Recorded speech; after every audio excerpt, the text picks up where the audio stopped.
How's it going, Sha? Oh, not bad. How are you doing? I'm good. A little curious with like the school system. My son, I was driving him to school today, and he was like, "I'm really excited about today." I was like, "Oh, that's dope. What's going on in school?" He's like, "Today is perfect attendance day."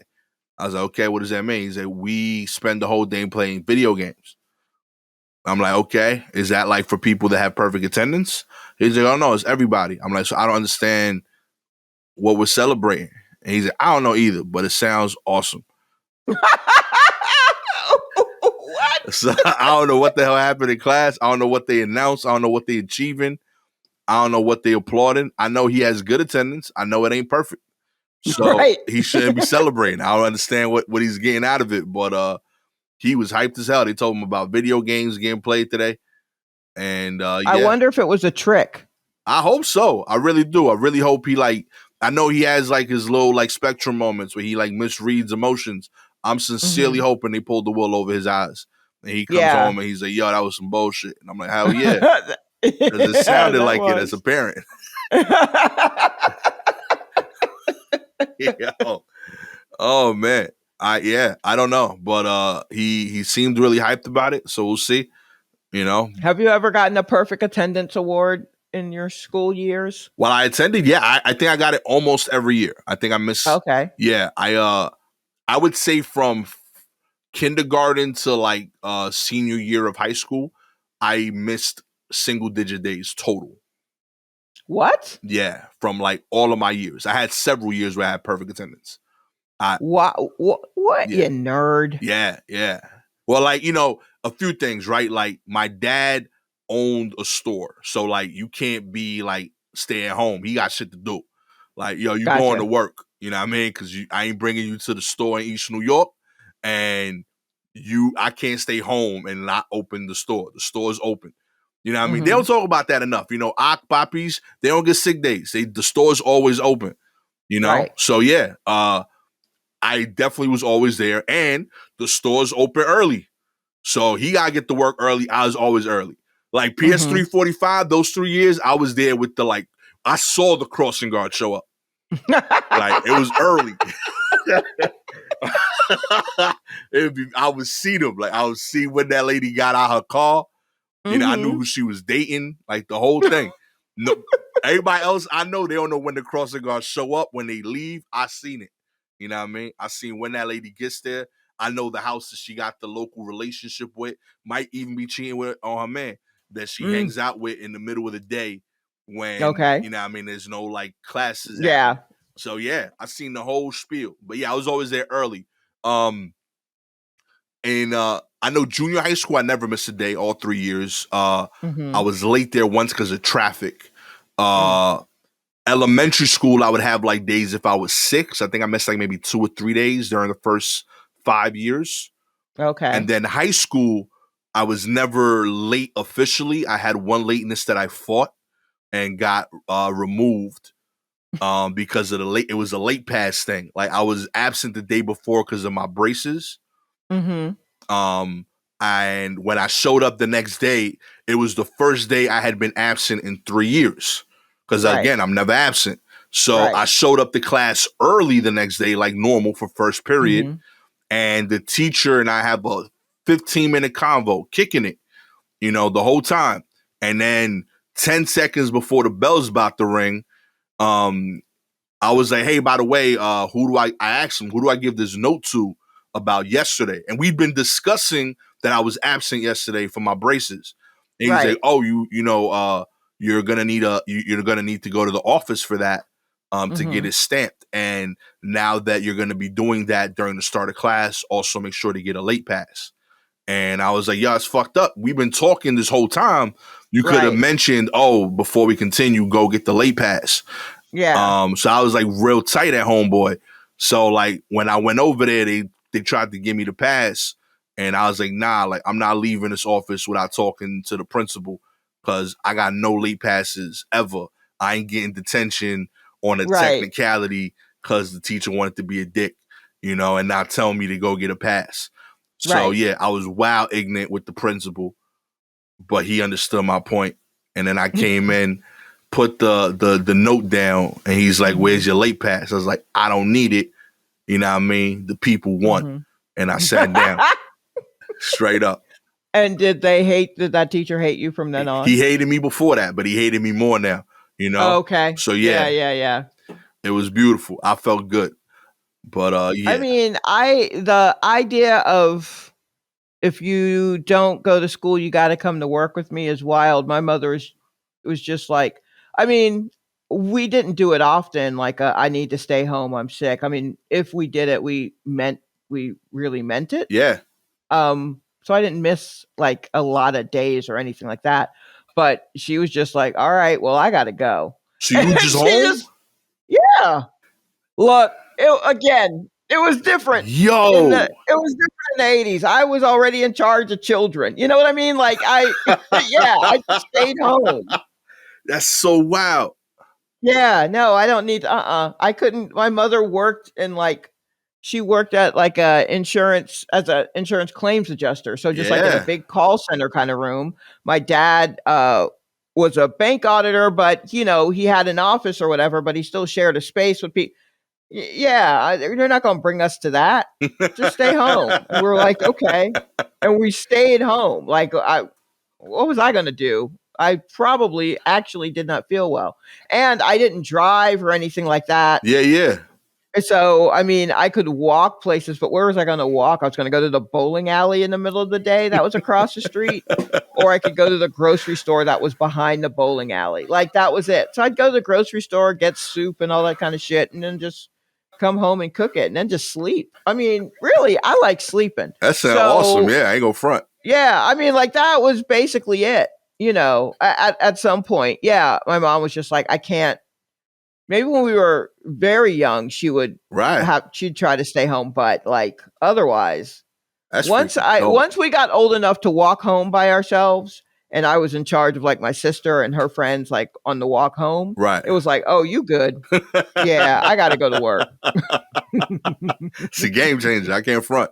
Yeah, so that was the case even on like spring break type things. Like my family didn't really do vacation, so we didn't go anywhere on the week of spring break. Yeah. And my friends, I don't know if the people I went to school with, it wasn't like a rich neighborhood or anything, but I think those kids, they were already driving. Like if I'm in high school, they're already driving. They drove down to, a bunch of kids would get together and drive down to Panama City Beach. They'd get airbrush fucking sweatshirts of just like, room number 252 or whatever. That's what room they were in. And you know what I mean? So, and my mom was not going to let me do that. Like, you gonna ride down to Florida with a bunch of white folks? No, ma'am, you stay home. So spring break was just the week that we didn't go into school. That's dope. Yeah, I did that. Yeah. I do remember being home for those things. Mm-hmm. Yeah, I think that's beautiful. You get like a little bit of independence during those days. I would watch Richard Bay. Oh, sure, yeah. I watched a lot of my mother had a schedule of when she was home, you'd watch Donahue and then The Price is Right and then all of the CBS soaps. Hell yeah. So I tried to find my own thing in there. But yeah, a lot of talk, and also by the time all of those talk shows that you probably grew up with came out, I was already in my 20s and like running the streets. Okay. So for me, Donahue was kind of the name. Donahue, Sally Jesse Raphael, and Oprah. Okay. Kind of started around then. But no, I had Richard Bay, Ricky Lake. Yep. And I can't remember her name. It was like Jenny Jones. Jenny Jones. Yeah, I was gonna say the blonde lady. Jenny Jones was right. Jenny Jones and Ricky Lake, they were reckless. Hell yeah. I mean, Richard Bay was kind of real. People sleep. Richard Bay was real. I get him sometimes confused with the other old dude, Morton. There's an old guy. I don't think it was Morton Downey Jr., was it? I don't know. He was an old guy. He smoked cigarettes on the set. It was as if like some weird 70s detective was there. He'd put his foot up on the chair while he was like interviewing you. Because to me, like Richard Bay felt like Jerry Springer but like he had like a conscience. He's like, I can't let y'all fight, you know. Whereas Jerry was just like, oh yeah, let them dudes fight. They want to knock it out. Go ahead. Yeah. Richard broke up the fights. Yes, that's true. Morton Downey Jr. Absolutely. Let's see. His Wikipedia says he was a television talk show host and actor who pioneered the trash TV format in the late 80s. And he definitely was just possibly drunk, definitely smoking in their faces, dude who just was just like, so what's your deal? You know, he was like that guy. I do remember.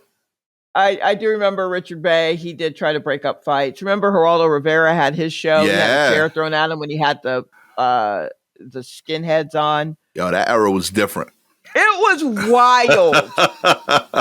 Yo, I mean, I watched Ricki Lake a lot because I liked her in the movie Hairspray. Like, I liked her as an actress. So I was like, oh, let's see her talk show. And I was like, holy crap. Oh, yeah. Those were wild times. And those were really funny because, like I said, my mother watched a lot of Donahue and Sally Jesse Raphael. There was some decorum. And then when those types of talk shows came on, she was just like, okay, more talk shows. And by then, I think she had her stroke. And so she was at home, like watching, and I'd watch these with her. And she's just like, oh my God, why are they just what is happening? I'm like, yeah, I know. This ain't Donahue. At all. He was just acting a fool. And I was taking that into school next day. Talking about that shit. Yo, y'all know what y'all miss. I do kind of miss those talk shows, definitely. I want them all whole back. Schedule of them. Hell yeah. But yeah, I will say though, like, my grades were consistently good enough that, like, I know for high school, I worked out like, yo, if I'm on honor roll, don't come to school with my parents. Okay. Right. Mm-hmm. So like that was like a real battle cry for me that I won that. I was like, I'm consistently having 90 averages. You don't need to be coming to parent teacher conference. So part of that, like, I know I would strategically leverage attendance for my advantage with school. So like if I was like behind on a project, I would be like, yo, I need extra time for this. I'm taking tomorrow off to work on this. So I would do that. Like senior year, I did that twice. Where I was like, yeah, I need a day off. I got to work on this paper. I'm behind. Or, I know 2 times I forgot something and I called my mom and said, yo, I'm going to leave school early. I need you to call in and say that I got a doctor's appointment. Gotcha. You know, so I would do that. But it still got me perfect attendance because it was I was in. And I realized like how silly that whole shit is because like you never saw my mom. You don't know who that lady was to call. Exactly. Like that whole shit was stupid. Like they literally saw my mom the day that I went in 8th grade to look at the school. That I know they weren't tracking moms. Right. You know? And the day I graduated. They never saw my parents. But like if I needed time off, I would have a letter, quote unquote, that my parents signed. It was just me writing the letter. And I would just tell mom, hey, just so you know, this is what happened. So that you could call in and say why I'm not going to be in there. But they never like dealt with my parents. I just managed my own situation for those 4 years. That's funny. I don't know. I mean, I guess my parents trusted me to some degree. I certainly didn't get the kind of grades that would give me carte blanche. I definitely at all. If I had said, oh, I need to stay home and work on something, they would have been like, bitch, stop. You ain't done work in a long time. I'm like, you're right. But they did trust me enough that they knew I wasn't going to get in any foolishness just because I'm a scared child. I'm scared. So, I mean, like I went a lot of places and like I didn't have a curfew, for example. Right. And they just trusted. They were just like, I don't know, from all that we've seen of her, and we know that she doesn't really like alcohol and she doesn't seem to have any interest in drugs or anything. She's kind of a wet blanket. Let her do what she wants. We hope she finds a little bit of drugs. You know, maybe you change it. Yeah, who knows? Maybe we could get a peppier child. But right now, her biggest problem is she got a smart mouth. Yeah, that's not. And for that, you might as well, just send her out into the street. I'm tired of hearing her mouth. So Yeah, I was aces with that shit. My report card on occasion would say like I talk too much in class. Mm-hmm. And my grades was fire. So like my dad was like like short tempered in general, but like when he saw my first report card, he was like, "Yeah, I can't front. That's what all my teachers said about me. I can't ding him on that." So he Right. was just like, "Yeah, that's cool. He gonna talk too much, but get 90s. He could talk. Like he good." And that was the end of it. Like I never got any other talk about. My dad did not talk to me about school until college. After that, That's funny. like it Okay. wasn't a discussion. It was just you got 90, cool, keep it moving. I don't need to know more. If there's Right. any nuances, talk to your mother. You know what I mean? That's about right. That's about right. Straight up, kept it moving. You know what I mean? I'm involved by comparison. Like my dad's blown away by that shit. They're like, I know what's happening in my kid's school. Like he's like, word. Like I'll mention that like the kids are doing good. And like he's like cool, and then like I'll elaborate, and he's like, "Oh, like you for real? No, they doing good." Oh, you know. Oh, I thought that was the end of the conversation, but you were starting. Okay. He's like, "Oh, word, okay, rock on." You know what I mean? Look at you. Like I don't know if he's like proud of the kids or proud of me. Like, yeah, it's probably a little from column A and a little from column B on that one. He's like, "Look at you go," you know. Oh man, let's get into the news. Yeah, working remotely in different states from your employer could mean some changes to your taxes this year, Shy. That's right. If you're among the employed Americans who were allowed to work remotely during the pandemic last year, count your blessings. But if you worked from another state other than the one your employer is based on, you may have to pay up for that privilege come tax time. Here's why. You now may be subject to income tax rules of 2 or more states, depending on how many states you worked from remotely. At the very least, you will likely have to file more than one state tax return for 2021, which will cost you more if you're paying someone else's to prepare your taxes. And in some instances, primarily involving 5 states that have so-called convenience rules, you may even be double taxed on the same income. That's why the best advice is to consult, obviously, with a tax professional. Each state has their own tax rules, but there are some rules that will charge you, some states that will charge you a convenience tax for being in those states. So those states, Connecticut, Delaware, Nebraska, New York, and Pennsylvania, they have this convenience rule. The rule basically asserts that a state has the right to impose an income tax on wages you earned while working for an employer based in that state, even if you choose to perform your job remotely from another state. The only exception if your employer directs you to work out of state for its convenience. So if you live in one of those 5 states, my bad. You know what I mean? man, look into that. New York, New York State. Like, stop looking at my wallet, New York. For real. Stop pocket watching. Serious. Yo, but low key, this is my thing. New York, I kind of get it. You know what I mean? Because like a lot of people split. A lot of people split. We got high earning. Yo, I'm kind of looking more at like, yo, Nebraska, you got the audacity to come at people like this? People barely claiming you. Somebody left during the quarantine and you won't go double dip on that dude? Come on, big Delaware? Come on. I mean, Delaware because of DC. Okay. All right. So in the same way for New York, I could see for Delaware being like, oh, okay, you want to run the country from elsewhere. Give me that. But yeah, I'm going to need that money. Yo, as Greece. All right. Let me see what the major industries in Nebraska are. Because I'm just like, why? I know. Insurance and finance. So insurance and financial services. Okay. Manufacturing, corn, and agriculture, and then of course service industry, because someone's got to feed all those people. But in the what does this say? It's the only triple landlocked U.S. state. But in the past 5 years, the insurance company, like the industry, has doubled in size in Nebraska. So I guess if you're working for financial companies or insurance companies in Nebraska and you don't want to be in Nebraska, you should have thought about that before you took the job. But now, especially with COVID, I guess maybe you tried to escape, although it seems like everyone escaped to Nebraska. I don't know. I don't know where the planes went on that one. Oh my God. That hurts. But yeah, I don't know how you're doing agriculture remotely. Now I'm growing the corn from my house. You know what I mean?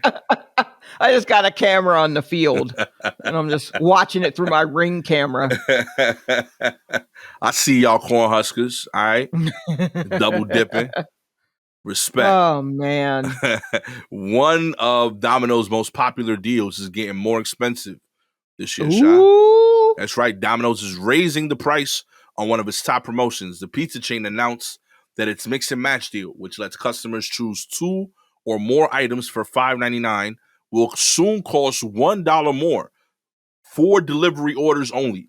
Domino's said the price, which won't change for carry-out purchases, takes effect on March 14th. We believe that $6.99 is still a great relative value for our delivery customers, offering variety, great taste, and competitive prices, while also reflecting the increased costs inherent in our delivery order. That doesn't make sense because you charge delivery. Do you know how much gas is right now? How much? It's like $3.70 a gallon. No, it's not everywhere. Where's it at now? It's definitely, especially with what's going on globally, it's definitely going to be closer to $4. In some places, it's already $6. Like LA, it's $6. That's diesel. Wow. Okay. I had a friend post something on Instagram today, and it was a picture of a sign in front of a gas station. They were like $6.25. Jesus. For the cheap one. Yo. Yeah. So, like it's whatever. I mean, like $1 more is what I mean, wait, is there a delivery charge for Domino's? Okay. And it's broad. Like in the case of Domino's, the delivery fee is about $6 in New York. And keep in mind that money doesn't go to the driver. Right. So you have to tip on top of that. So like if you order like 2 pizzas and they were $12, your pre-tax bill was like $22, $23. Like you got like almost like a 40%, 50% charge. Well, this article says the company previously said it expects to deal with unprecedented increases in food prices, saying that the cost of its ingredients are up 8 to 10% compared to last year. And that is substantially higher than the usual hike of 3 to 4% that chain typically forecasts. I get it. And if that were the case, then all the prices should go up. But you ain't say that. You said, we got to raise it because of delivery. So we only raising it delivery only. Okay? Get your lie straight, Domino. Okay. I think, honestly, I think this may be because you're look, I don't know if that delivery fee is across the country. No, I do. I think there's a delivery fee everywhere, but it does. You're right. It does change. Like different places have a different amount. Everything in New York is a third more than it needs to be. At least. And I mean, on like cheap things like this, you know what I mean? Cheap things like Domino's food. But like, I'm not mad at it going up $1, for delivery. If the delivery, you know what I mean? If it's $1, just because right now everything, first off, they're letting you know. Okay, that's fair. Because you could just order and think it, and then suddenly you're like, what the fuck? But things are going up. And the reason I'm ordering Domino's is because I don't know if I have enough. I didn't buy enough at the grocery store. So now I got to get Domino's to fill in. You know what I mean? Like it certainly stinks, but I mean, everything's going up so much everywhere that it's, that was already too little for food. That was too little money. Breaking my heart, B. Okay. I know. It's too little money for what I would want done well at Domino's. I still think And I mean, I haven't eaten at Domino's in I don't know how long, but like I don't think I think my thing is maybe I just don't think of Domino's as fast food, even though it is. Right. It fast food like pizza, but because it's pizza, I just don't think of pizza as something being like a quick and easy thing. Okay. And so I'm just like, yeah, it's going to cost a little bit more, but you're getting pizza. Not So that's fair. that's I get you. instead of like a burger, which I'm watching you flip or heat up in the microwave or whatever, but I'm watching people throw dough in it. I'm like, it's going to be a minute. There's dough involved. You know what I mean? Like, I'm not with McDonald's waiting for them to bake the buns, but you got to bake the whole fucking thing. So I think of it as like, it's a little more effort. I don't know. I personally would be like, I mean, for $6, I could get these two things. That doesn't sit right with me. But for $7, maybe it will refrain from hair being in it or something. I don't know. If they're using it on cleaner or I don't know, pest control, whatever it is. I don't know. Oh man. First the Fat Boys break up, and there we go. I mean, if you're really mad, go into the store and get it. I am. Which is what I would want to do anyway, because I don't want that shit in someone's car. Like after a certain point, I'm just like, nah, you probably already ate half the pepperoni off of it. There's actually a YouTube channel, I think it's called like Food Theories. That like they bought 3 pies from every major food chain, regular pepperoni and extra pepperoni from the 4 major chains, Pizza Hut, Domino's, Little Caesars, and I'm forgetting, Papa John's. Papa John's, Yeah, and what they realize is that except for Little Caesars, all 4 chains, when you buy a topping, the weight of the pizza goes down. So like, the assumption most people has is you buy a cheese pizza, you get a cheese pizza. Then if you buy a pepperoni, it's a cheese pizza with pepperoni on top. That's not the case. It's a cheese. It's a pepperoni and less cheese because they just cover the gaps left by the pepperoni. So when you buy an extra pepperoni pizza, you're getting even less cheese. So in a weird way, cheese being heavier than pepperoni slices, on a per weight basis, the more toppings you add, the less pizza you get. Look, man, I remember having an argument with a friend. We were getting, I think it was Domino's, so I must have been in college. And she kept wanting extra sauce. And I'm like, it's not extra sauce. They're just putting less cheese on it. And she was like, well, you could just order extra cheese. And I'm like, I don't think you understand. It's going to be the same amount of sauce. If I get extra cheese, they're just going to put extra cheese on it. If you ask for extra sauce, they're not going to give me my extra cheese. They're going to say, well, no, that is extra cheese, but you also asked for extra sauce. Why do you want so much fucking sauce? Eat it out of a jar. Yeah, you tell her to get on the side. You dip. Yeah, I was just like, if that's the issue, I'm getting cheated out of my cheese. Yeah. Because you want extra sauce because you think they're putting an extra spoonful on there. The whole thing would be soggy. That's not how it works. Sauce is your business, okay? Oh, man. Yeah, I was like, that's for you. You like cheese, too. Do you want cheese on the pizza or you just want bread and sauce? They got crazy bread. Yeah, order that on the side. Yeah. Oh, savages. Boy. Who are we friends with, Shaq? We got to change that. I don't know. I haven't talked to her since.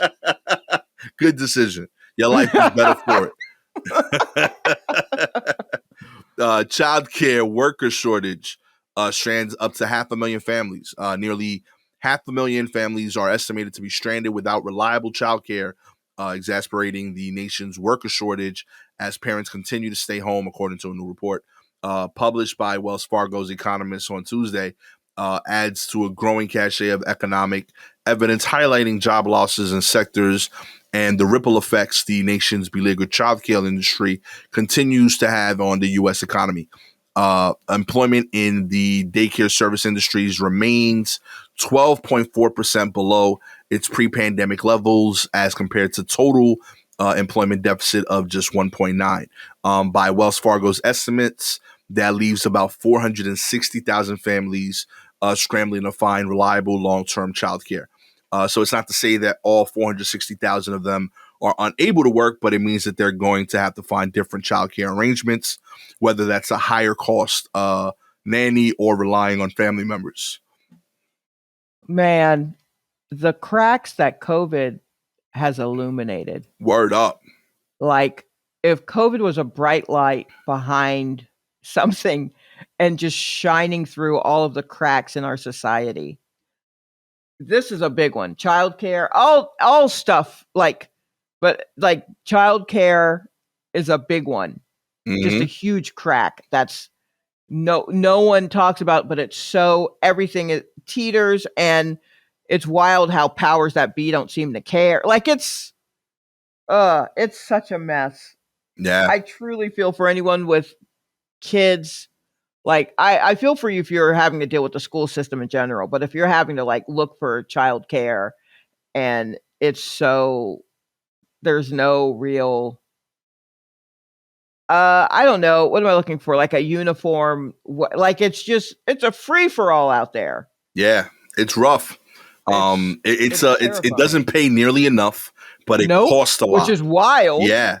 In 2020, the average pay for childcare workers was below $12.25 per hour, landing it in some of the lowest occupations in the world.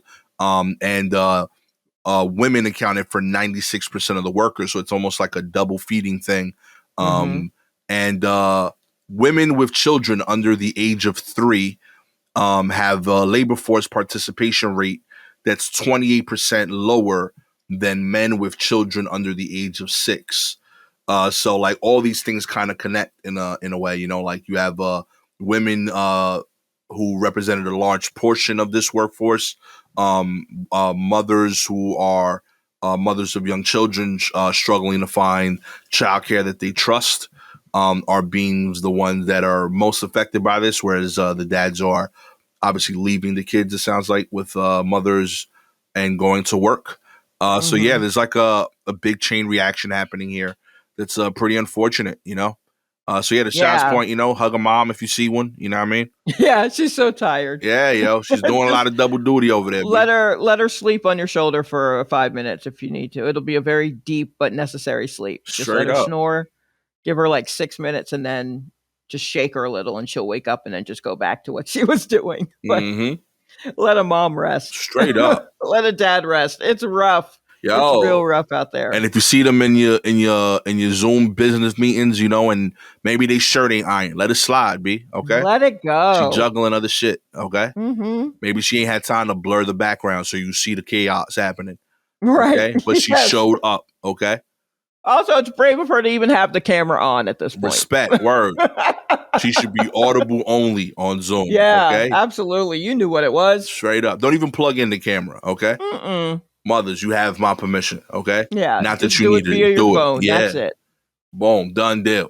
Finally, and similarly, like sexist kind of shit, WNBA fines the Liberty $500,000 for using charter flights and reportedly considered terminating the franchise. The WNBA levied a $500,000 fine against the New York Liberty for repeatedly using charter flights over the back end of the season, an issue that has been a boiling point for the past few years.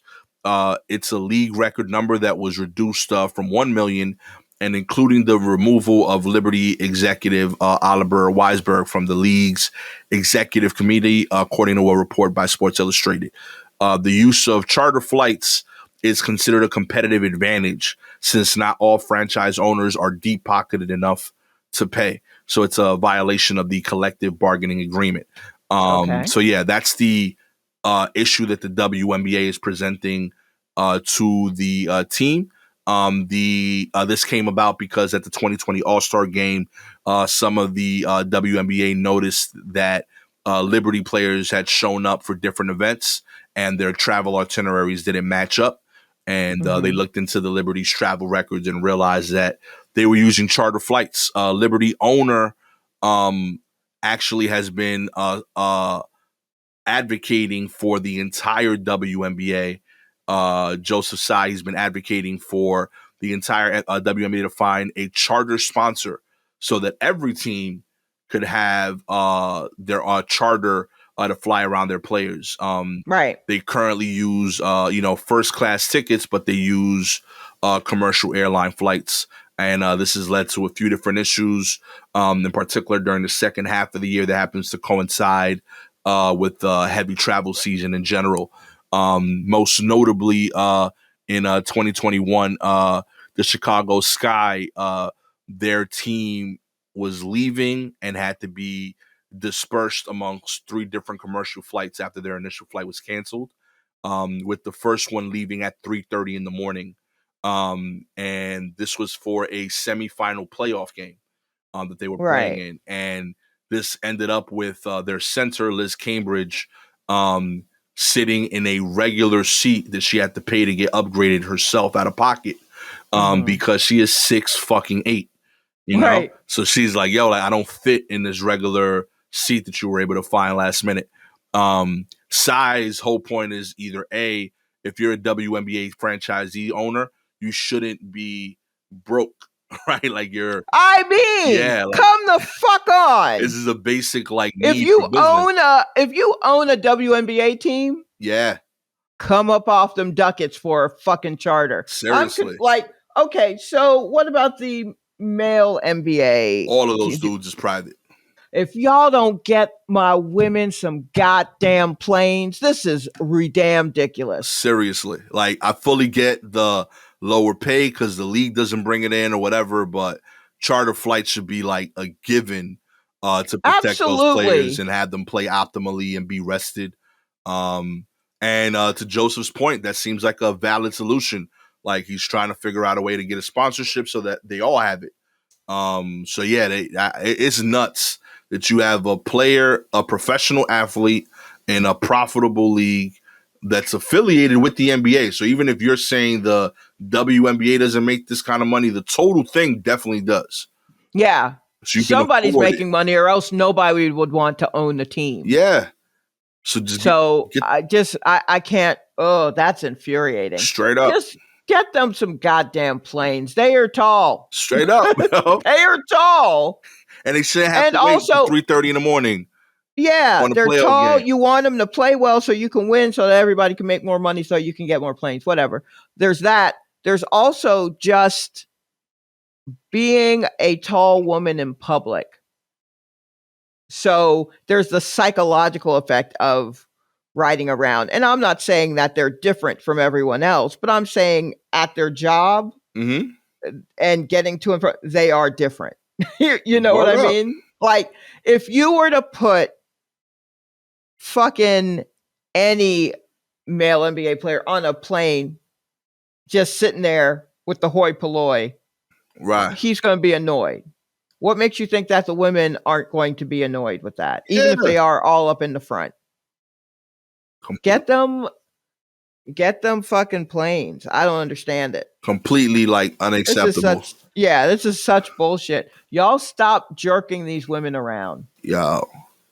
Completely. I mean, you care enough to have a league, you care enough to own a team, care about the players. That's it. Real simple. Get it done. Yeah. It's common sense, okay? So that's another thing that they don't have to worry about. Yeah. So they can concentrate on the game, and then it can be more enjoyable. And then once you fix that, so you're not up at 2 a.m. trying to find fucking flights, then you can figure out better ways for marketing. Yeah. Use your power for that to get it out into the world war and make it more of a thing. Instead of worrying about their flights. Just, if you're so pressed, get the plane for them. That's how I feel it. Yeah. If you're so pressed that you're going to attach fines, then get the fucking planes for them. Yeah. Problem done. I was thinking about that. I was like, yo, I feel like $1 million fine covers about 20 charter flights, 10 to 20 charter flights for 20 people. You know what I mean? You could cover quite a few planes right there. I think so. Get that done. Okay. We said it. It has been decreed. Amen. Okay. Here at the War Report, this is what we're demanding. If you would like for Gastor and Shalewa to get chartered flight money, that's right. We out here. Oh, yeah. Touring all across America. Chartered flight. Yeah, do that. Let's do that. All you gotta do is Please. like, subscribe to the show, baby. You know what I mean? If you're a Apple or Spotify listener, please rate the show. They genuinely help. We appreciate it. 4 stars means you believe we should travel well, but you only want to cap us first class. I want more. You know? I'm trying to get to Comfort Plus. Who you kidding? Amen. Amen. I just want to get in the first 3 groups that are allowed to board. That's where I am. Yeah, bro. I've never flown first class. Have you flown first class, Sha? I was going to say yes, but no. I just was a standby for a flight, and the only seat that was available was the one in the very first row, but it was like Southwest. So they're a little bit roomier, but they're not really first class. Yeah.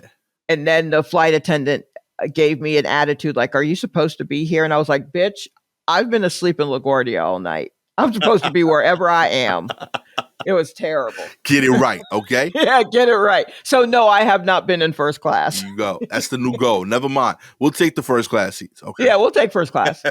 But 5 stars, we shooting for more, baby. Private jets. It's going to be crazy. We're going to record the podcast in the air. Oh, I don't know about that. I don't want you to hear the fear in my voice. I want you to hear all the free champagne I'll be drinking. Oh, no. While recording. And then you'll hear me go, are you sure about that next class there, Gastor? They said that the air is going to be a little choppy. You sure? It's going to be a great episode. Okay. One of our best and possibly our last. Best, worst depends on who you ask. Okay. Yeah. It'll be an experience. It will. Okay. If you have any articles you'd like us to cover, please DM us directly on Twitter and Instagram at Silky Jumbo or at Gastor Almonte. Shouts to Peter Bishop with the share this week. With all that said, my name is Gastor Almonte, a.k.a. Launchpad McQuack. Out here. No. Flying everywhere. Scrooge McDuck money, okay? Coming soon, you know what I mean? Always with the homie Shalewa Sharpe, you know what I mean? A.k.a. You know, Earthbound. Oh. Are you sure we can't drive there? Shalewa, are you sure we can't drive Sharpe? Oh, man. Always with the homie. Earthbound Shalewa Sharpe. That's right. It's been a bonus episode of The War Report. Catch y'all next time, however you travel.